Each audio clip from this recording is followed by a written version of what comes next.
2 Samuel, the story of Absalom. The fruit of hate in one's heart. Let's briefly take a look at the life of Absalom, King David's son.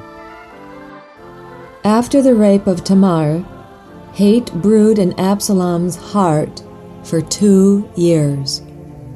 King David was also furious.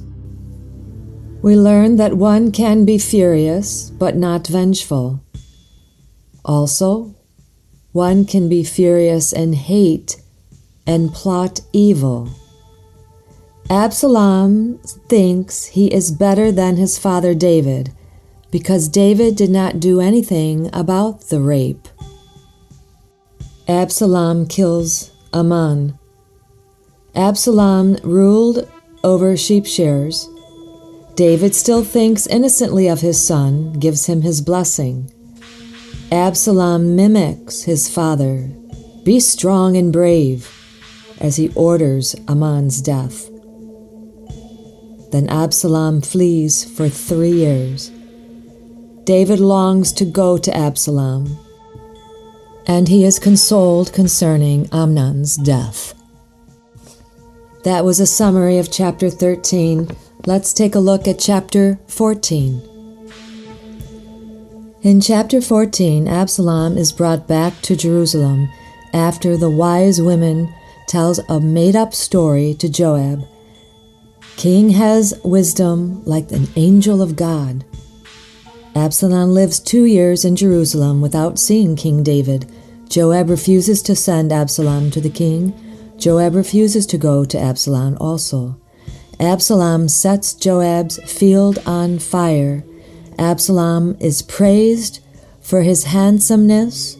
The king kisses Absalom. It's a sign of forgiveness and restoration by David. So now approximately 7 years has gone by since the rape of Tamar. That's 7 more years of hate and vengeance brewing in the heart of Absalom. Hate starts to bear more fruit. Chapter 15, Absalom's conspiracy.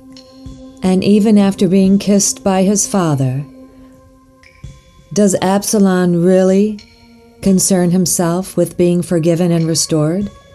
It wasn't enough to be brought back to Jerusalem. That's why he egged Joab on to bring him before the king. Absalom needed to be closer to the kingdom. He needed to get inside to do his dirty work. He gets chariots, horses, and 50 men ahead of him, getting up early and standing by the road that led to the city gate.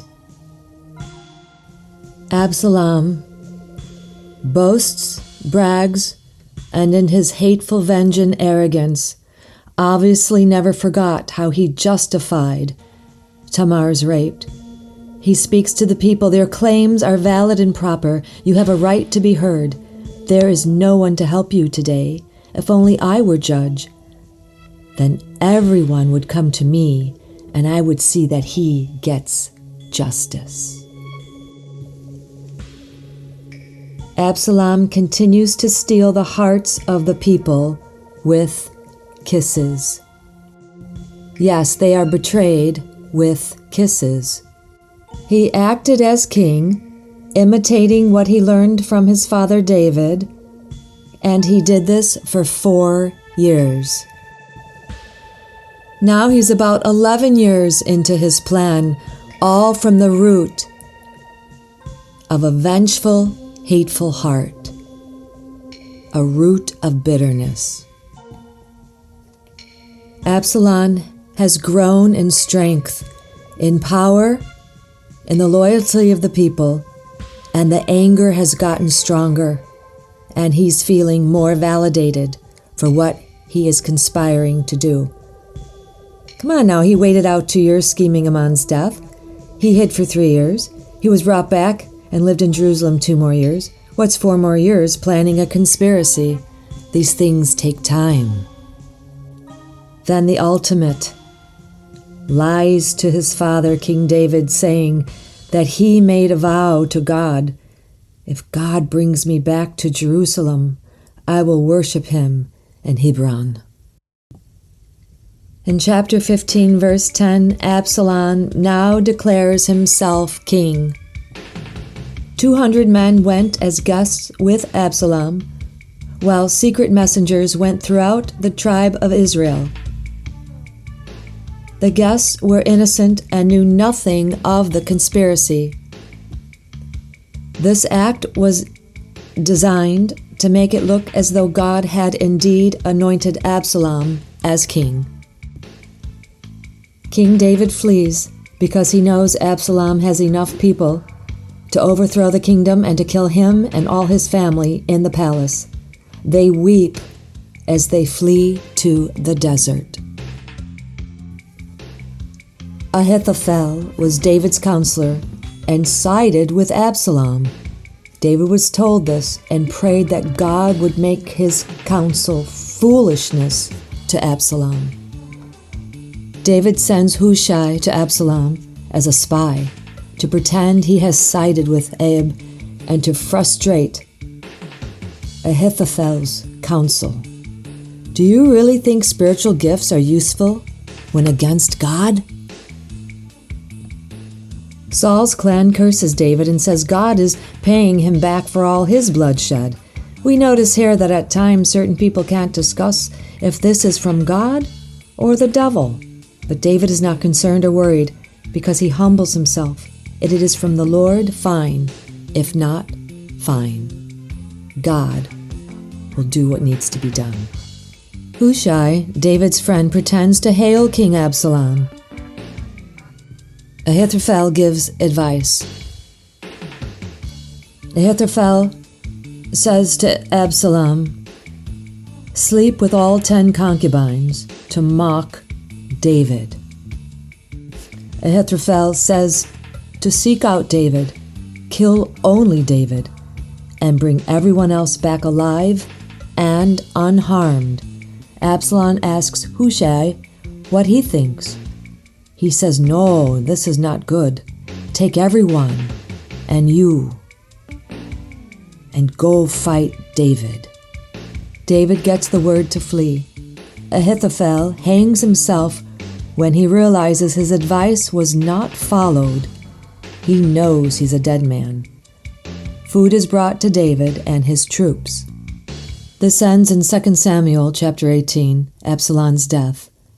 Absalom comes upon David's troops, gets caught in the tree. Joab kills him. Let's read. 2 Samuel chapter 18, starting at verse 9. Absalom happened to meet some of David's servants.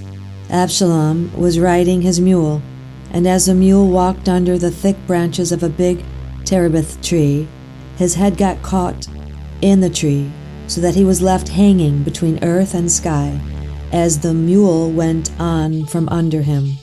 Someone saw it and told Joab, "I saw Absalom hanging in the tree." He was asked the man who told him, "Here now, you saw it. So why didn't you strike him to the ground, then and there? I would have had given you 10 pieces of silver and a belt besides." The man replied to Joab, "Even if I were to get 1,000 pieces of silver, I still wouldn't raise my hand against the son of the king.